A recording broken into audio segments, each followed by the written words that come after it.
What's up everybody, and I'm Iamfutureidiot. Welcome back to a new fucking review. And I've been playing Resident Evil 7 a fair bit recently. I completed it last night, and now I think it's time that I could probably talk about it.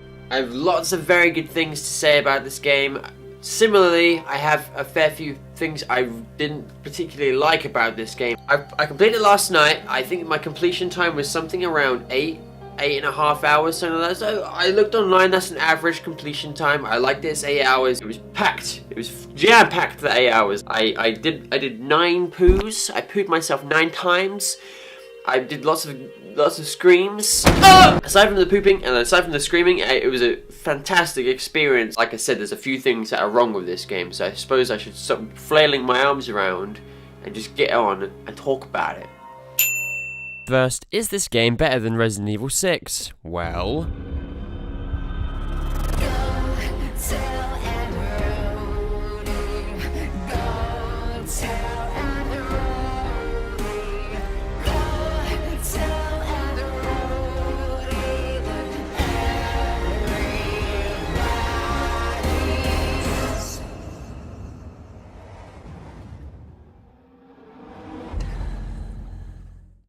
And now some promotional footage from Resident Evil 6. I've always valued your friendship, Leon. Mr. President!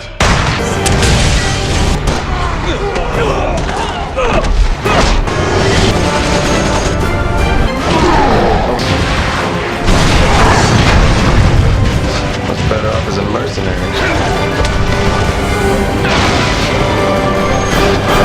Men are dead because of that bitch!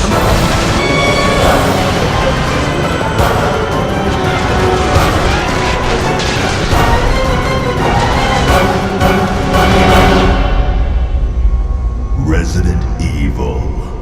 Fuck off! So already, it's looking better than Resident Evil 6. However, let me go through the basic setup of the game. The game starts off with this absolutely stunning opening cinematic of a kind of monologue from our main character, Ethan. He talks about an email he's received from his girlfriend, Mia, who's been missing for 3 years. This is where our adventure starts as he makes his way into the deep down south of Louisiana. The first thing that comes apparent, this is the very first Resident Evil game with a first-person camera angle, moving away from the more traditional fixed camera angles or even the third-person over-the-shoulder camera angle. But despite this, the usual same traits of Resident Evil games are still there. Walking through environments and picking up items and examining them a bit more closely to pick up further details in plot, storylines, lore, and even extra items for you to use and craft to use at your own will. But despite there being differences, this game is the very first Resident Evil without conventional styled enemies such as zombies or even mobs of enemies that try and attack you around every single corner. Instead, Resident Evil 7 has you pitched against a crazy family called the Bakers, Jack Baker, Marguerite Baker, and Lucas Baker. And it makes me very, very happy to say that these 3 characters, Jack, Marguerite, and Lucas, are more terrifying, more spooky, and more creepy than any other enemy in the last at least 3 Resident Evil games. So I'm very proud to announce that scary Resident Evil is back, and it works wonderfully. The thing about the family is, they're not terribly offensive, they just creep around, and the sound design is brilliant. You can hear them walking above the floorboards beneath you or below you, and they just creep around and track you down in there. You're the hunted in this game. You're not overloaded with guns to the barrels. You haven't got 300 shotguns and 2 pistols and a rocket launcher.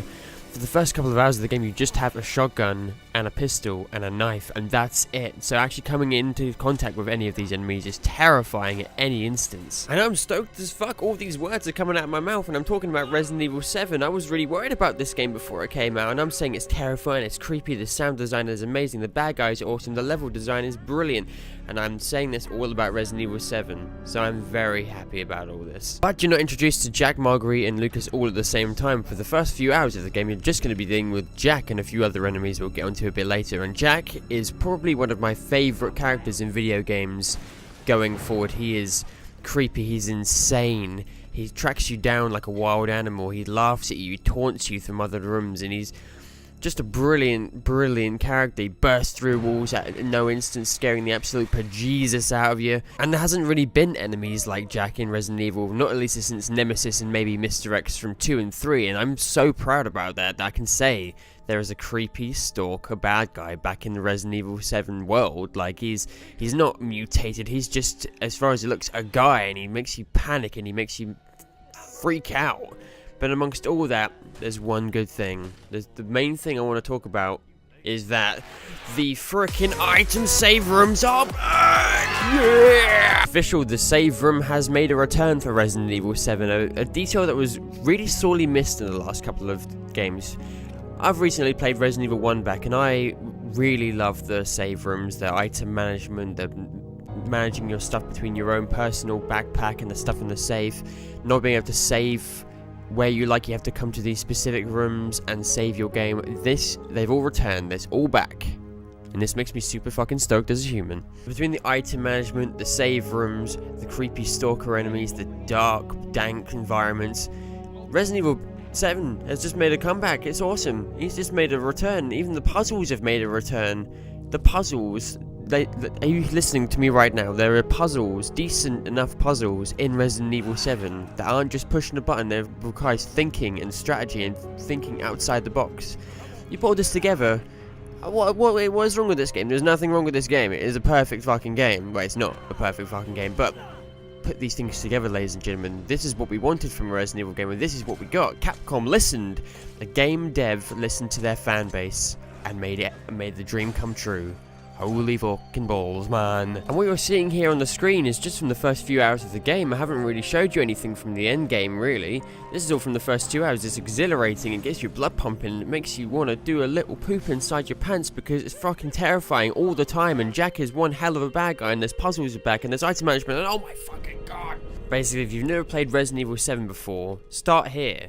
Or 1. And either end of the spectrum. And if you've played Resident Evil 4 and you've fallen out of favour between 4, 5, 6 or just 5 and 6, then we're back online, people. However, there is bound points. Let's talk about the bad guys right now.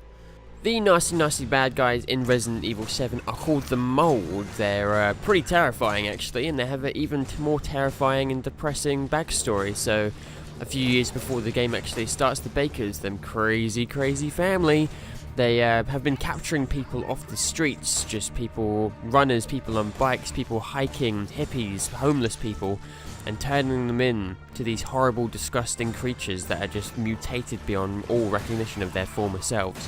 Which is a really depressing backstory, especially read through some of the notes in the house and even further on in the game. However, these are the only enemies in the entire game, ladies and gentlemen. Apart from Jack, Marguerite and Lucas, these are genuinely the only bad guys in the whole entire game. They get a little bit harder, and that's probably about it for the most part, which is actually a huge letdown because enemies in Resident Evil 4 have been very varied over the years. They've been really creepy, really fast. They've been totally different in design, but that's all you're kind of gonna get with Resident Evil 7. Just the mold for like 8 hours. That's kind of it, which is a bit depressing, really. And we can talk about puzzles in the new Resident Evil 7. That feels really good to say, actually. There are puzzles in Resident Evil 7, and they're good. This one here I'm showing you on screen, for example, is called the Happy Birthday puzzle. And the brilliant thing about it is that, the thing is, I can't actually show you because it's so brilliant you should work it out by yourself. I'm actually not joking, I can't show you. You should probably work that one out by yourself. It's really good. However, there's a few throwbacks to the broken shotgun, working shotgun for Resident Evil 7. And there's these brilliant things called the shadow puzzles. They pop up a few times where you literally just have to match up a shadow to a picture on the wall. But it sounds really stupid, but it's actually really satisfying when you actually figure it out. Other puzzles include standard crank puzzles, and even this little Easter egg here, which I noticed in my first playthrough, is that the keypads, they play the tones from Resident Evil 2.